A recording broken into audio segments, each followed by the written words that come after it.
सब्र अनिल मासिया, गुनाहों से सब्र। आज अगर मैं ये कहूं तो गलत ना होगा कि इस मरहले के अंदर जो गुनाहों से मुताल्लिक है, यहां दामन सब्र छूटता हुआ नजर आता है।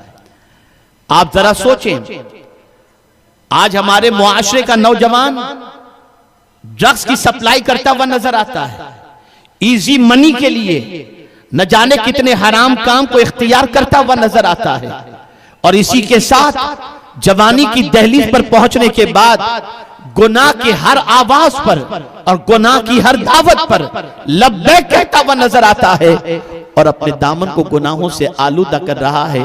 अगर आज पाकीज़ा नौजवान तलाश करना हो तो मुश्किल हो जाता है, इसलिए कि सोशल मीडिया के जरिए गुनाहों का शौक इस हद तक गालिब आ चुका कि आज मुसलमानों की जिंदगी गुनाहों के दलदल में डूबती जा रही है, गुनाह की तरफ माइल भी हो रहे हैं।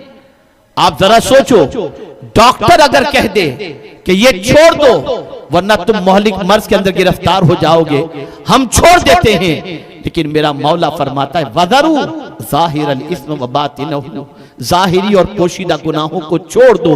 हम डॉक्टर की बात तो मानते हैं, अल्लाह की बात मानने के लिए तैयार नहीं। आप मुझे बताओ, मेरे प्यारे आका सल्लल्लाहु तआला अलैहि वसल्लम के प्यारे दीवानों, मासियत के मुकाबले के अंदर कैदोबंद की सौबतों को बर्दाश्त करने वाले हजरत यूसुफ अलैहिस्सलातु व तस्लीम की जिंदगी का जायजा लें कि आपने मासियत की तरफ माइल होने की बजाय कैद की जिंदगी को बर्दाश्त कर लिया और गवारा कर लिया। और जानते हैं आपको जिस लक़ब से याद किया जाता था, यूसुफ सिद्दीक के नाम से पुकारा जाता था। और अल्लाह ताला ने मासियत से बचने के एवज के अंदर, गुनाह से बचने के एवज के अंदर अल्लाह ने वो मकाम अता फरमाया कि कैद खाने से निकलकर हजरत यूसुफ सीधे तख्ते मिस्र पर जाकर के बैठ गए। मासियत से सब्र करो, गुनाह आवाज से मत जाओ, बदकारियां आवाज से मत जाओ, बुराइयां तुम्हें दावत दे मत जाओ, इसलिए कि बुराइयां इंसान को बुज़दिल बना देती हैं। आप मुझे बताओ, मेरे प्यारे आका सल्लल्लाहु तआला अलैहि वसल्लम के प्यारे दीवानों, अगर गरीब इंसान बेचैन है तो समझ में आता है कि भूख की वजह से बेचैन है, परेशानी की वजह से बेचैन है, बच्चों की फीस के लिए पैसा नहीं है इसके लिए बेचैन है, घर का किराया न देने की बुनियाद पर बेचैन है। लेकिन मुझे ये बताओ, वो जिनके पास बैंक बैलेंस है, जिनके पास सरमाए की फरावानी है, वो क्यों बेचैन है?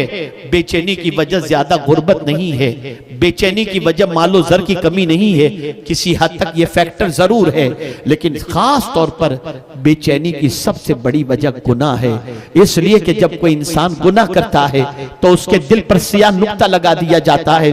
आज गुनाहों की वजह से दिल इतना सियाह हो चुका कि आज हमारे दिल का सुकून खत्म हो चुका है, गारत हो चुका है। और याद रखो, जब इंसान गुनाह से बचता है अल्लाह उसके दिल को सुकून से मुनव्वर कर देता है, अल्लाह अज़्ज़ व जल्ल उसको सुकून की दौलत से माला माल कर देता है। आप तारीख उठा करके देखें, जब जब इंसान गुनाह से अपने रिश्ते को तोड़ा, अल्लाह ने उसे इज्जत अता फरमाई, सरबुलंदी अता फरमाई, कामयाबी अता फरमाई।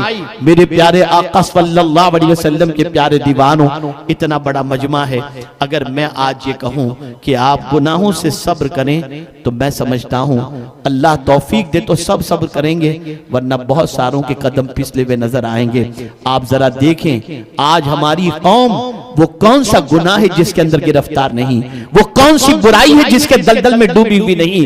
हमारी कौम के नौजवानों को रात की तारीकी में 2 बजे अगर हम देखना चाहें तो चौराहे पर बैठकर, फुटपाथ पर बैठकर कोई गुटखा खा रहा है, कोई तंबाकू खा रहा है, कोई ड्रग्स ले रहा है, कोई दूसरी चीजें खाने के अंदर मसरूफ है, और रात आवारगी के अंदर जाय करते हुए हमारी कौम के नौजवान नजर आते हैं। वो कौम कहां से तरक्की करेगी जिस कौम के नौजवानों की जिंदगी गुनाहों के दलदल में डूबी हुई हो?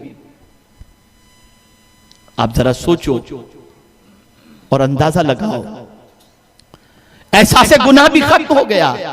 एक सहाबी बारगाहे रसूल सल्लल्लाहु अलैहि वसल्लम में हाजिर होते हैं, अर्ज करते हैं, या रसूल अल्लाह सल्लल्लाहु तआला अलैहि वसल्लम, मुझसे गुनाह सरजद हो गया, क्या मैं सच्ची तौबा करूं तो अल्लाह मेरी तौबा कबूल फरमा लेगा? रहमत आलम सल्लल्लाहु अलैहि वसल्लम ने फरमाया हाँ, उन्होंने तौबा की। उसके बाद एक सवाल पूछा हुजूर सल्लल्लाहु अलैहि वसल्लम से।